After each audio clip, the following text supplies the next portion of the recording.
Hello class, and welcome to week 10 and a brief recap of chapter 8.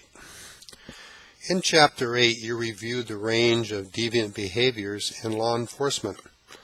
Although the vast majority of police officers are honest and strive to be ethical in all that they do, it is a sad fact that examples of corruption and graft in law enforcement agencies are not difficult to find. Since the very beginnings of organized police departments, various investigative bodies have documented cases of corruption. Now, there are types of deviance that are purely for self-interest, and then there is deviance that stems from noble cause corruption. This type of corruption will be discussed in greater detail in Chapter 9. One of the most serious forms of deviance is the use of excessive force. An important factor that seems to be associated with excessive force is a challenge to police authority. And as an example of this, please take a moment to review the video that follows this lecture. The video is a recent example of an allegation of police excessive force in a high school setting.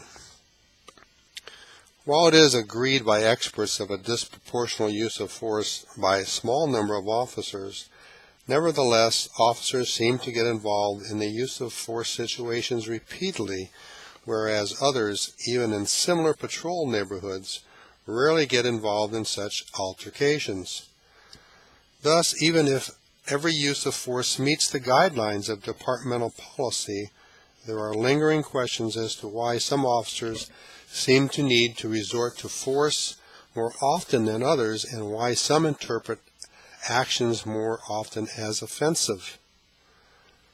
According to research by Sorrell in 1992 and the Independent Commission of the Los Angeles Police Department in 1991, the top 5% of officers ranked by number of reports of the use of force accounted for more than 20% of all reports, and that approximately 1,800 officers who had been reported for excessive use of force between 1986 and 1990, most had only 1 or 2 allegations, while 44 had 6 or more, and 16 had 8 or more, and 1 had 16 allegations. And while only a small number of officers seem to be disproportionately involved, data supports that they are arguably more likely to engage in excessive force behaviors. Further, some evidence seems to indicate that these officers may be identifiable by certain psychological traits like the lack of empathy, antisocial and paranoid tendencies, productivity toward abusive behavior, inability to learn from experience, tendencies not to take responsibilities for their action, cynicism, and a strong identification with the police subculture. Also, races may seem to be a factor.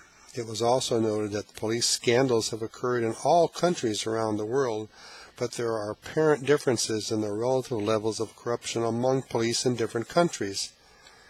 As you read on page 254 of your textbook, the reason for law enforcement deviance can be categorized into individual explanations, organizational explanations, and societal explanations. Thanks for listening, and please now continue with this week's assignments.